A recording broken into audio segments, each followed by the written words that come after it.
ಘನ ತ್ಯಾಜ್ಯ ವಿಲೇವಾರಿ ಘಟಕದಿಂದ ಗ್ರಾಮಸ್ಥರ ಜೀವಕ್ಕೆ ಕುತ್ತು ಬಂದಿದೆ. ಟಿಬಿ ಟಿಬಿ ಜೊತೆಗೆ ಆನೆಕಾಲು ರೋಗ, ಡೆಂಗ್ಯೂನಿಂದ ಗ್ರಾಮಸ್ಥರು ಬಳಲ್ತಾ ಇದ್ದಾರೆ. ಘನತ್ಯಾಜ್ಯ ವಿಲೇವಾರಿ ಘಟಕದಿಂದ ಗ್ರಾಮಸ್ಥರ ಜೀವಕ್ಕೆ ಕುತ್ತು ಬಂದಿರೋದೀಗ ಟಿಬಿ ರೋಗ ಅಟಕಾಯಿಸ್ಕೊಳ್ತಾ ಇದೆ. ಆನೆಕಾಲು ರೋಗ, ಡೆಂಗ್ಯೂನಿಂದ ಒದ್ದಾಡ್ತಾ ಇದ್ದಾರೆ ಪಾಪ. ಬೀದರ್ ಜಿಲ್ಲೆಯ ಜನರ ಗೋಳು ಕೇಳೋರು ಯಾರು? ಹುಮನಾಬಾದ್ ತಾಲೂಕಿನ ಸಿಂಧನಕೇರ ಗ್ರಾಮಸ್ಥರಿಗೆ ಸಂಕಷ್ಟ ಎದುರಾಗಿದೆ. ಒಂದೇ ಗ್ರಾಮದಲ್ಲಿ 20ಕ್ಕೂ ಹೆಚ್ಚು ಜನರಿಗೆ ಆನೆಕಾಲು ರೋಗ ಬಂದಿದೆ. ಹಲವರಿಗೆ ಟಿಬಿ ಒಕ್ಕರಿಸಿದೆ, ಡೆಂಗ್ಯೂ ಒಕ್ಕರಿಸಿದೆ, ಚರ್ಮ ರೋಗ ಸಮಸ್ಯೆ ಕಾಡ್ತಾ ಇದೆ. ಘನತ್ಯಾಜ್ಯ ಘಟಕ ಸ್ಥಳಾಂತರಿಸುವಂತೆ ಗ್ರಾಮಸ್ಥರು ನಿರಂತರವಾಗಿ ಒತ್ತಾಯವನ್ನ ಮಾಡ್ತಾ ಇದ್ದಾರೆ. ಆದರೆ ಗ್ರಾಮಸ್ಥರ ಮನವಿಗೆ ಅಧಿಕಾರಿಗಳು ಮಾತ್ರ ಕ್ಯಾರೆ ಅಂತ ಇಲ್ಲ. ಜನರತ್ತ ತಿರುಗಿಯೂ ನೋಡ್ತಾ ಇಲ್ಲ ಜನಪ್ರತಿನಿಧಿಗಳು. ಜನ ಸತ್ರೆ ಸಾಯ್ಲಿ, ಇವ್ರಿಗೇನು? ಘನತ್ಯಾಜ್ಯ ವಿಲೇವಾರಿ ಘಟಕದಿಂದ ಗ್ರಾಮಸ್ಥರ ಜೀವಕ್ಕೆ ಕುತ್ತು ಬರ್ತಾ ಇದೆ. ಈಗ ಟಿಬಿ ರೋಗದಿಂದ ಬಳಲ್ತಾ ಇದ್ದಾರೆ, ಆನೆಕಾಲು ರೋಗದಿಂದ ಬಳಲ್ತಾ ಇದ್ದಾರೆ, ಡೆಂಗ್ಯೂನಿಂದ ಬಳಲ್ತಾ ಇದ್ದಾರೆ. ಅಲ್ಲಿನ ಜನ, ಬೀದರ್ ಜಿಲ್ಲೆಯ ಜನರ ಗೋಳನ್ನ ಯಾರು ಕೂಡ ಕೇಳ್ತಾ ಇಲ್ಲ. ಸಿಂಧನಕೇರ ಗ್ರಾಮಸ್ಥರಿಗೆ ಕಷ್ಟ ಆಗ್ತಾ ಇದೆ. ಒಂದೇ ಗ್ರಾಮದಲ್ಲಿ 20ಕ್ಕೂ ಹೆಚ್ಚು ಜನರಿಗೆ ಆನೆಕಾಲು ರೋಗ ಬಂದಿದೆ. ಹಲವರು ಟಿಬಿ ರೋಗದಿಂದ ಬಳಲ್ತಾ ಇದ್ದಾರೆ, ಡೆಂಗ್ಯೂದಿಂದ ಬಳಲ್ತಾ ಇದ್ದಾರೆ, ಚರ್ಮ ರೋಗದಿಂದ ಬಳಲ್ತಾ ಇದ್ದಾರೆ.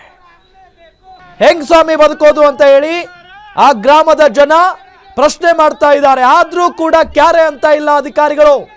ಸಂಬಂಧಪಟ್ಟಂತ ಅಧಿಕಾರಿಗಳಿಗೆ ಇದರ ಬಗ್ಗೆ ಮಾಹಿತಿ ಹೋಗಿದೆ, ಮಾಹಿತಿಯನ್ನ ಕೊಟ್ಟಿದ್ದಾರೆ ಸಿಂಧನಕೇರ ಜನರು.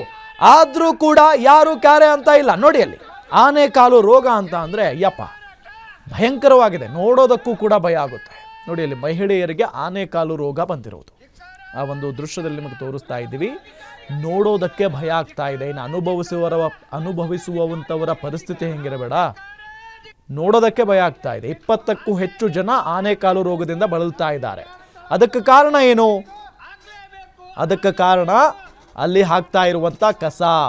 ನೋಡಿ, ಇಲ್ಲಿ ಘನ ತ್ಯಾಜ್ಯ ವಿಲೇವಾರಿ ಘಟಕದಿಂದ ಗ್ರಾಮಸ್ಥರ ಜೀವಕ್ಕೆ ಕುತ್ತು ಬಂದಿದೆ ಅಂತ ನಾವು ಯಾಕೆ ಹೇಳಿದ್ವಿ ಅಂತ ಅಂದ್ರೆ, ಅವರು ಹಲವಾರು ರೋಗದಿಂದ ಬಳಲ್ತಾ ಇದ್ದಾರೆ.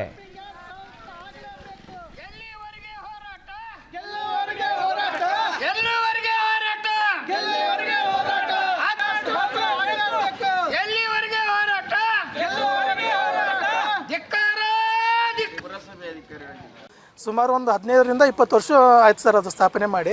ಈಗ ನಮಗೆ ಅದರಿಂದ ಏನು ತೊಂದರೆ ಆಗತ್ತದ ಅಂತಂದ್ರೆ ತ್ಯಾಜ್ಯ ವಿಲೇವಾರಿ ಘಟಕ ಎಲ್ಲ ಹುಮನಾಬಾದಿಂದ ಎಲ್ಲೋ ಸಿಂಧನಕೇರ ತಂದು ಹಾಕ್ಲತ್ತಾರೆ. ಸುಮಾರು ನಮ್ಮದು 7ರಿಂದ 8 ಸಾವಿರ ನಮ್ಮಲ್ಲಿ ಪಬ್ಲಿಕ್ ಇದೆ ಸರ್.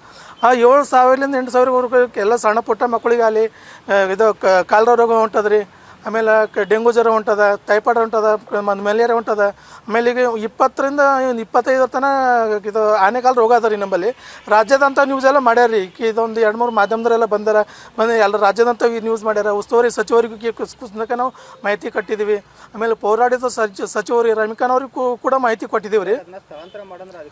ಸ್ಥಳಾಂತರ ಮಾಡ್ರಿ ಅಂತ ನಾವು ಹೇಳ್ತೀವಿ. ಯಾರಾವಲ್ತ ನಮ್ಮ ಕೈಯಿಂದ ಆಗಲ್ಲ ಅದು.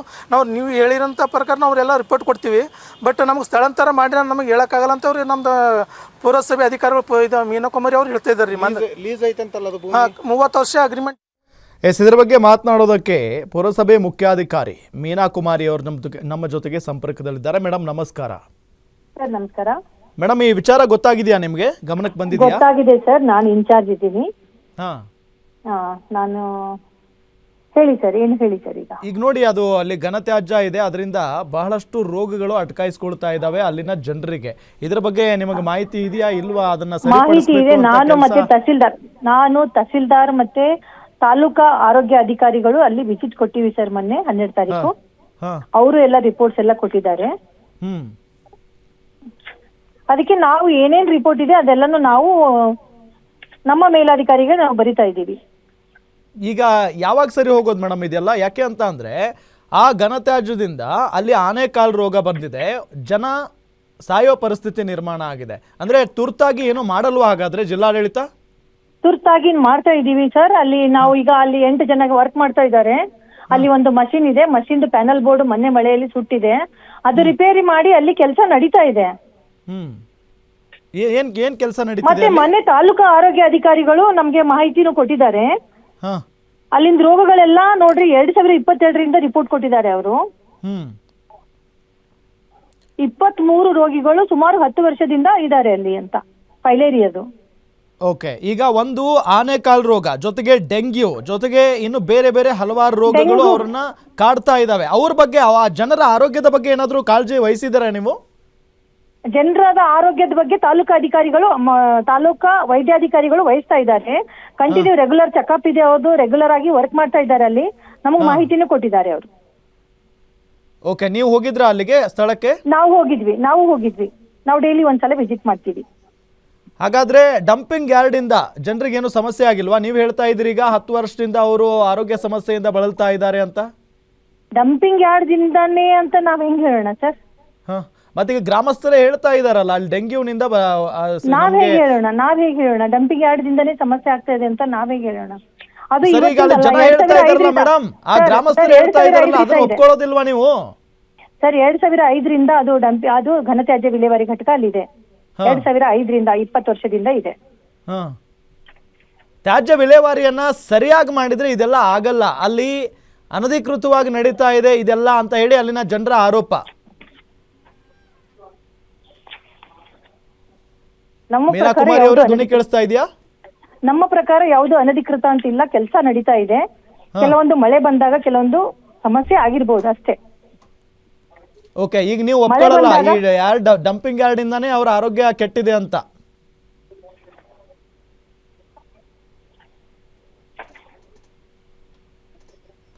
ಮೇಡಮ್, ನೀವು ಒಪ್ಕೊಳ್ಳಲ್ವಾ ಹಾಗಾದ್ರೆ ಡಂಪಿಂಗ್ ಯಾರ್ಡ್ ಇಂದ ಈ ಕಸದಿಂದ ಅಲ್ಲಿನ ಜನ?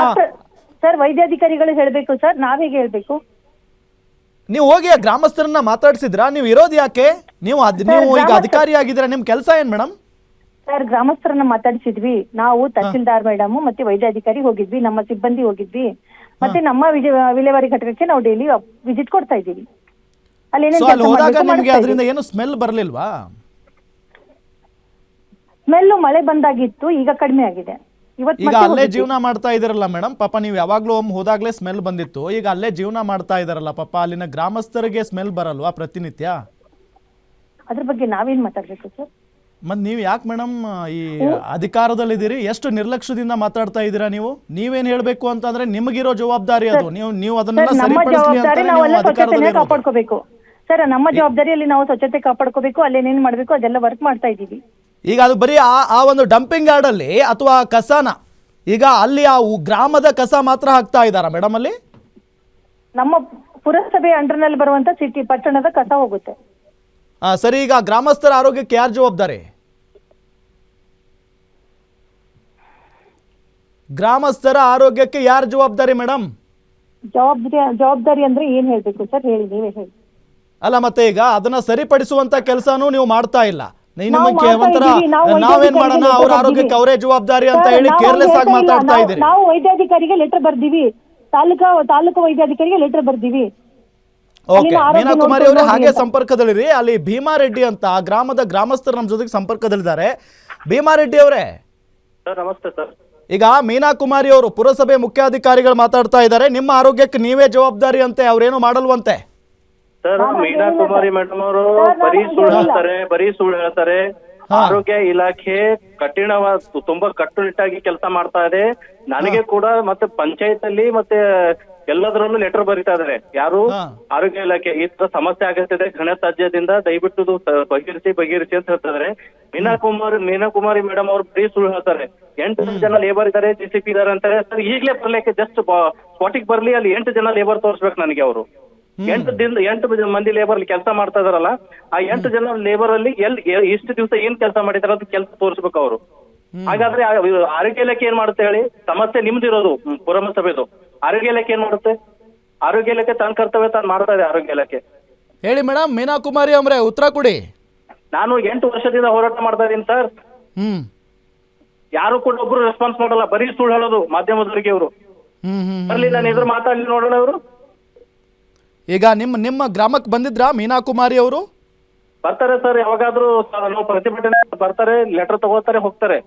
ಮತ್ತೆ ವಾಯು ಪೊಲ್ಯೂಷನ್ ಅಂದ್ರೆ ಪರಿಸರ ಇಲಾಖೆ 4 ಸಲ ಸತತವಾಗಿ ಇವರಿಗೆ ನೋಟಿಸ್ ಜಾರಿ ಮಾಡಿದೆ, ಒಂದಕ್ಕೂ ರಿಪ್ಲೈ ಮಾಡಿಲ್ಲ. ನನ್ನ ಹತ್ರ ಎಲ್ಲ ಸಾಕ್ಷಿ ಇದೆ. ನಾನು ಏನಾದ್ರೂ ಕೋರ್ಟಿಗೆ ಹೋದ್ರೆ ಇವರು ಕಂಬಿಯಿಂದ ಹೋಗ್ತಾರೆ ಇವರೆಲ್ಲ. ಮೀನಾ ಕುಮಾರಿ ಮೇಡಮ್ ಕೇಳಿಸ್ಕೊಂಡ್ರ? ಗ್ರಾಮಸ್ಥರೇ ಮಾತನಾಡ್ತೀರಾ ಇದನ್ನ? ಏನ್ ಹೇಳ್ತೀರಿ ಇದಕ್ಕೆ? ಸರ್ ನಾವು ನಮ್ಮ ಕೆಲಸ ಮಾಡ್ತಾ ಇದ್ದೀವಿ ಅಂತಾನೆ ನಾನು ಹೇಳ್ಬೇಕು ಸರ್. ಮತ್ತೆ ಅಲ್ಲ madam. ಪರಿಸರ ಇಲಾಖೆ 4 ಸ್ವಚ್ಛತೆ ನೋಟಿಸ್ ಕೊಟ್ಟಿದೆ, ಮಾಡ್ಲಿಕ್ಕೆ ಯಾಕೆ ಏನೇನ್ ರಿಪ್ಲೈ ಕೊಟ್ಟಿಲ್ಲ ಮಾಡ್ಬೇಕು? ಮೇಡಮ್? ಸರ್ ಹಿಂದಿನ ಚೀಫ್ ಆಫೀಸರ್ ಏನ್ ಮಾಡಿದ್ದಾರೆ ನನ್ಗೆ ಅದು ಗಮನಕ್ಕಿಲ್ಲ. ಇದೇ ಸಮಸ್ಯೆ ಆಗೋದು. ಹಿಂದಿನ ಅಧಿಕಾರಿ ಮಾಡಿದ್ರೆ ಮುಂದಿನ ಅಧಿಕಾರಿ ಹಿಂದಿನ ಜನ ಸತ್ತೋಗ್ಲಿ ನಾವೆಲ್ಲ. ಅಲ್ಲ ನೀವು ಬಂದು ಏನ್ ಮಾಡಿದ್ರಿ ಅದು ಬೇಕಲ್ಲ ಮೀನಾ ಕುಮಾರಿ ಅವರೇ. ನಾನ್ ಬಂದಾಗಿನಿಂದ ಕೆಲಸ ಅಲ್ಲಿ ಒಂದು JCB ಬೆಳಗ್ಗೆ ಕೆಲಸ ಮಾಡಿ ಈಗ ಬಂದಿದ್ದೆ, ಊಟಕ್ಕೆ ಬಂದಿದ್ದಾರೆ. ಮೇಡಮ್ ಒಂದು ಮೇಡಮ್ JCB ಸುಳ್ಳು ಕೆಲಸ ಹೇಳೋದ್ ಬಿಡಿ ಮೇಡಮ್. ಏ ಆತ್ಮಸಾಕ್ಷಿ ಸುಳ್ಳು ಯಾಕ್ರಿ, ನಾನು ಅಲ್ಲಿಗೆ ಬಂದಿನ್ರಿ. ನಾನು ಅಧ್ಯಕ್ಷ ಉಪಾಧ್ಯಕ್ಷ ಬಂದಿವ್ರಿ ಅಲ್ಲಿ ಪರಿಸರ ಅಭಿಯಂತರ ಕರ್ಕೊಂಡ್ ಬಂದಿದ್ರಿ. ನನಗೆ GPS ಫೋಟೋ ಕೊಡ್ತೀರಾ? GPS ಫೋಟೋ ಕೊಡ್ತೀರಾ? GPS ಬೆಳಗ್ಗೆಯಿಂದ ಮಾಡಿರೋ ನಾನು ಕೆಲಸ ಅಧ್ಯಕ್ಷ GPS ಫೋಟೋ ಕೊಡ್ತೀರಾ? ಯಾವುದು GPS ಫೋಟೋ ಕೊಡ್ತೀರಾ?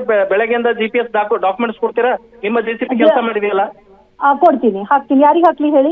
ನನಗೆ ಹಾಕಿ. ನಿಮ್ಮ ನಂಬರ್ಗೆ ನಾನು ಹಾಯ್ ಅಂತ ಕಳಿಸ್ತೀನಿ, ಹಾಯ್ ಅಂತ ಹಾಕ್ತೀನಿ. ಹಾಕಿ, ನಾನು ಮಾಧ್ಯಮದವ್ರಿಗೆ ಹಾಕಿ ತೋರಿಸಿ. ಆಯ್ತು. ಸುಳ್ಳು ಹೇಳೋದ್ ಬಿಡಿ ಮೇಡಮ್, ಸುಳ್ಳು ಹೇಳೋದ್ ಬಿಡಿ. ಸುಳ್ಳು ಹೇಳ್ತಾ ಇಲ್ಲ, ಸುಳ್ಳು ಹೇಳ್ತಾ ಇಲ್ಲ. ಸೊ ಭೀಮಾ ರೆಡ್ಡಿ ಅವರೇ ನಿಮ್ ಪ್ರಕಾರ ಅಲ್ಲಿ ಯಾರು ಕೆಲಸ ಮಾಡ್ತಾ ಇಲ್ಲ? ಸ್ಪಾಟ್ಗೆ ಸುಳ್ಳು ಹೇಳ್ತಾ ಇಲ್ಲ.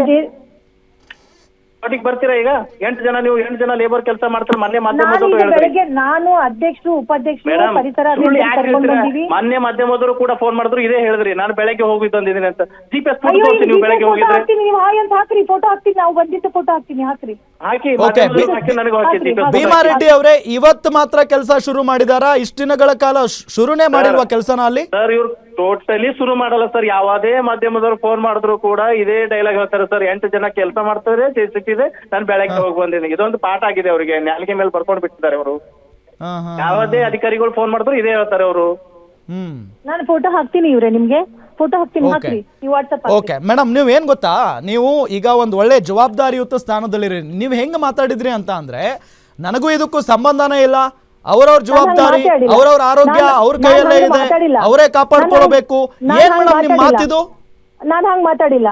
ನೀವು ಮಾತಾಡಿದಿರಿ, ಆನ್ ದ ವೇ ರೆಕಾರ್ಡ್ ಇಡೀ ಕರ್ನಾಟಕದ ಜನ ಕೇಳ್ಕೊಂಡಿದ್ದಾರೆ ನಿಮ್ ಮಾತನ್ನ. ನೀವು ಮುಖ್ಯಾಧಿಕಾರಿ ಇದ್ದೀರಿ, ನೀವು ಇಷ್ಟು ನಿರ್ಲಕ್ಷ್ಯದಿಂದ ಮಾತಾಡಬಹುದಾ? ಇದು ಶಾಂತಸ್ಗೆ ಬಾನು ವಿಶೇಷಿದ್ರು ಬಾನು.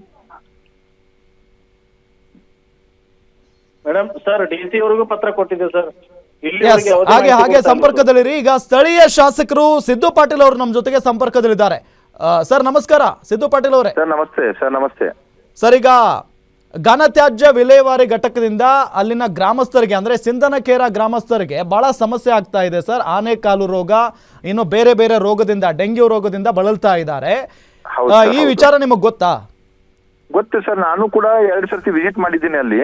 ಹಾ, ಅಲ್ಲೇನು ಪ್ರೊಸೀಜಿಂಗ್ ಯೂನಿಟ್ ಹಾಕಿದ್ರ ಅದನ್ನು ಕೂಡ ಮಾಡ್ತಾ ಇದೆ ಇಲ್ಲ ಪುರಸಭೆಯವರು.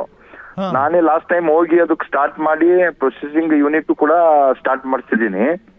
ಮತ್ತು ಮೊನ್ನೆ ನಾವು ಏನು ಉಸ್ತುವಾರಿ ಸಚಿವ ನಮ್ದು ಪೌರಾಡಳಿತ ಸಚಿವರು ರಹೀಂ ಖಾನ್ ಜಿ ಅವರು ಒಂದು ರಿವ್ಯೂ ಮೀಟಿಂಗ್ ತಗೊಂಡಿದ್ರು DC ಆಫೀಸ್ ನಲ್ಲಿ. ಓಕೆ, ಅಲ್ಲೂ ಕೂಡ ಅವ್ರ ಬಗ್ಗೆ ಮಾಹಿತಿ ಮೊದಲು ಕೂಡ ನಾನು ಲೆಟರ್ ಕೊಟ್ಟಿದ್ದೀನಿ ಅವರಿಗೆ. ಸರ್ ಇಲ್ಲಿ ಈ ಒಂದು ಘನತ್ಯಾಜ್ಯ ಇರ್ಬೇಕು ಅಂತಂದ್ರ ಊರ್ಲಿಂದ ಇಷ್ಟು ದೂರ ಇರ್ಬೇಕು, ಆದ್ರೂ ಕೂಡ ಒಂದು 100-200 ಮೀಟರ್ ನಲ್ಲೇ ಇದು ಇದೆ ಊರಿಗತ್ತಿ. ಅದ್ರಲಿಂದ ಬಹಳಷ್ಟು ಅಲ್ಲಿನ ಇದಂತ ಜನರಿಗೆ ಸಮಸ್ಯೆ ಆಗ್ತಾ ಇದೆ. ಅವ್ರಿಗೆ ಹೆಲ್ತ್ ಇಶ್ಯೂಸ್ ಬಹಳಷ್ಟು ಬರ್ತಾ ಇದೆ. ಆದ ಕಾರಣ ಇದಕ್ಕ ಶಿಫ್ಟ್ ಮಾಡೋಣ ಅಂತ ಹೇಳಿದೆ ನಾನು. ಓಕೆ, ಮೊನ್ನೆ ಅವ್ರು ಏನ್ ಹೇಳ್ತಿದಾರೋ DC ಅವ್ರು ಬಿ ಇದ್ರು ಆ ಒಂದು ಮೀಟಿಂಗ್ ನಲ್ಲಿ. ಈಗ ಸರ್ಕಾರಕ್ಕೆ ಪ್ರಸ್ತಾವನೆ ಕಳಿಸಿ ನಾನು ಅದೇ ಅಂದ್ರೆ ಸರ್ಕಾರನೇ ಇವರೇ ಇದಾರೆ ಮಂತ್ರಿಗಳು, ಇವ್ರು ಮಾಡಿದ್ರಂದ್ರೆ ಜಲ್ದಿನೇ ಆಗುತ್ತೆ, ಶಿಫ್ಟಿಂಗ್ ಮಾಡಿದ್ರೆ ಒಳ್ಳೇದಾಗ್ತದ ಹೌದು ಅಂತ ಹೇಳಿದ್ದೀನಿ ಅವರಿಗೆ. ಸರ್ ಈಗ ಗ್ರಾಮದಿಂದ ಕೇವಲ 200 ಮೀಟರ್ ದೂರ ಇದೆ ಅಷ್ಟೇ ಅದು. ಹೌದೌದೌದೌದು, ನಾನು ಹೋಗಿನಿ ಸರ್, ಅಲ್ಲಿ ಬಹಳಷ್ಟು ಸರ್ತಿ ನಾನು ಹೋಗಿನಿ. ನಾನು ಸರ್ಕಾರ ಕೂಡ ಪ್ರಸ್ತಾವನೆ ಮಾಡಿದ್ದೀನಿ. ಮತ್ತೆ ನಾನು ಇದು ಎಲ್ಲೇ ಕ್ವಶನ್ ಕೂಡ ಹಾಕ್ತಾ ಇದ್ದೀನಿ ಸರ್ತಿ ಈ ಜುಲೈ ಅಧಿವೇಶನಲ್ಲಿ. ಎಸ್ ಸಿದ್ದು ಪಾಟೀಲ್ ಸರ್, ಈಗ ಅಲ್ಲಿನ ಗ್ರಾಮಸ್ಥರೇ ಹೇಳ್ತಾ ಇದ್ದಾರೆ ಸರ್, ಬಹಳ ಸ್ಮೆಲ್ ಬರ್ತಾ ಇದೆ, ಬದುಕದಕ್ಕಾಗ್ತಾ ಇಲ್ಲ ಅಂತ ಹೇಳಿ. ಜೊತೆಗೆ ಈಗ ಪುರಸಭೆ ಮುಖ್ಯಾಧಿಕಾರಿ ಇದ್ದಾರೆ ಮೀನಾ ಕುಮಾರಿ ಅವರು. ಮತ್ತದು ರೋಡಿಗೆ ಅಡ್ಜಸ್ಟ್ಮೆಂಟ್ ಅಲ್ಲೇ ರೋಡ್ಗೆ ಪಕ್ಕಕ್ಕೆ ಇದೆ ಅದು. ಹೌದೌದು, ಬಹಳಷ್ಟು ತೊಂದರೆ ಆಗ್ತಾ ಇದೆ. ನಾನು ಕೂಡ ಸರ್ಕಾರ ಮೇಲೆ ಬಹಳಷ್ಟು ಒತ್ತಡ ಹೇಳಿ ಅದಕ್ಕೆ ಶಿಫ್ಟ್ ಮಾಡ್ಬೇಕಂತ ಇದೆ. ಅವ್ರ ಏನ್ ಹೇಳ್ತಾರ, ಈಗಿನ ದುಡ್ಡು ಈಗ ಮತ್ತೇನೋ ಅದಕ್ಕೆ ಒಂದು 10 ಎಕರೆ ಜಾಗ ಖರೀದಿ ಮಾಡಿ ಶಿಫ್ಟಿಂಗ್ ಮಾಡ್ಲಕ್ ಇದಾಗುತ್ತೆ, ಸ್ವಲ್ಪ ದಿವಸ ಆಗಿನ ಮ್ಯಾಕ ನೋಡೋಣ ಅಂತಂದಿದಾರ. ಸರ್ ಈಗ ಅಲ್ಲಿ ಸ್ಥಳೀಯರು ಹೇಳ್ತಾ ಇದ್ದಾರೆ ಕೆಲಸ ಏನು ನಡೀತಾ ಇಲ್ಲ ಅಂತ ಹೇಳಿ. ಅಲ್ಲಿನ ಪುರಸಭೆ ಮುಖ್ಯಾಧಿಕಾರಿ ಮೀನಾ ಕುಮಾರಿ ಹೇಳ್ತಾರೆ ಇಲ್ಲ ಕೆಲಸ ನಡೀತಾ ಇದೆ ಅಂತ ಹೇಳಿ. ಅಂದ್ರೆ ಮೀನಾ ಕುಮಾರಿ ಅವ್ರು ಬಹಳ ಸುಳ್ಳು ಹೇಳ್ತಾರೆ ಸರ್ ಅಂತ ಅಲ್ಲಿನ ಗ್ರಾಮಸ್ಥರೇ ಆರೋಪ ಮಾಡ್ತಾ ಇದ್ದಾರೆ.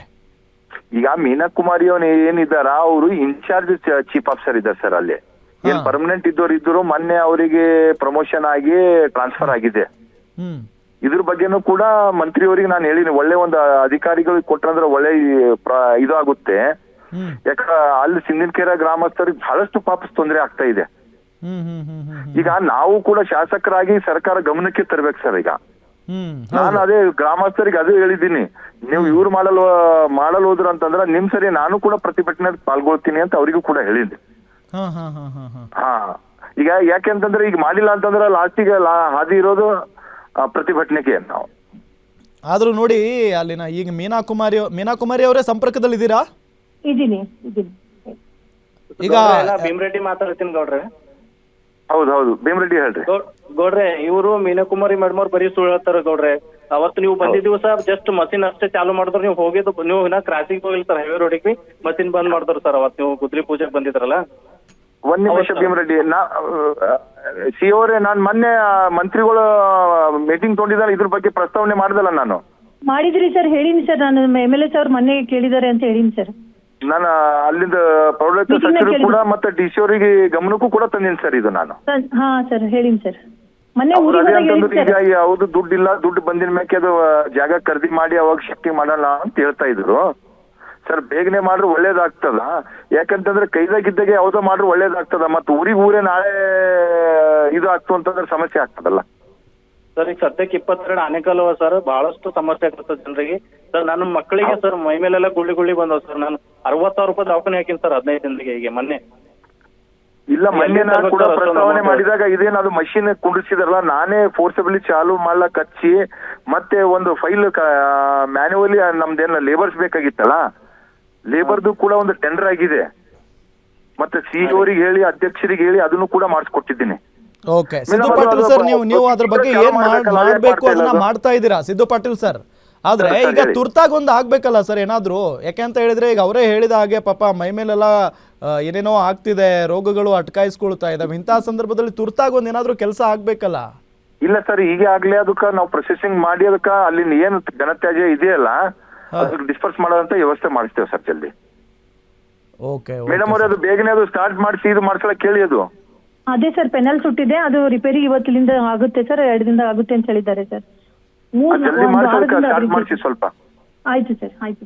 ಯಾಕಂದ್ರೆ ಜನರಿಗೆ ಇದು ಆಗ್ತದ, ಇಲೋಜಿಗೆ ಏನಾಗ್ತದ, ಮಾಸ್ಕಿಟೋಸ್ ಇವೆಲ್ಲ ಸಿದ್ದು ಪಾಟೀಲ್ ಸರ್ ಒಂದು ಆರೋಗ್ಯ ಶಿಬಿರ ನಡೆಸೋದು ಒಳ್ಳೇದು ಸರ್ ಆ ಗ್ರಾಮದಲ್ಲಿ. ಪಾಪ ಬಹಳಷ್ಟು ಜನ ಅನಾರೋಗ್ಯದಿಂದ ಬಳಲ್ತಾ ಇದ್ದಾರೆ ಸರ್. ನಾಳೆನೆ ನಾವು ಒಂದು ಟೀಮ್ ಕಳಿಸಿ ಅಲ್ಲಿಂದ ಏನಿದೆ ಮನೆದು ಒಂದು ಇದು ಮಾಡಿಸ್ಕೊಳಕ್ ಹತ್ತೀನಿ ಸರ್. ಖಂಡಿತ ಸರ್, ಖಂಡಿತ. ಗ್ಯಾರಂಟಿ ನ್ಯೂಸ್ ಈ ವಿಚಾರನ ಫಾಲೋ ಮಾಡುತ್ತೆ. ಥ್ಯಾಂಕ್ ಯು ಮೂವರಿಗೂ ಕೂಡ ಗ್ಯಾರಂಟಿ ನ್ಯೂಸ್ ಜೊತೆಗೆ ಮಾತನಾಡಿದ್ದಕ್ಕಾಗಿ. Thank you so much sir.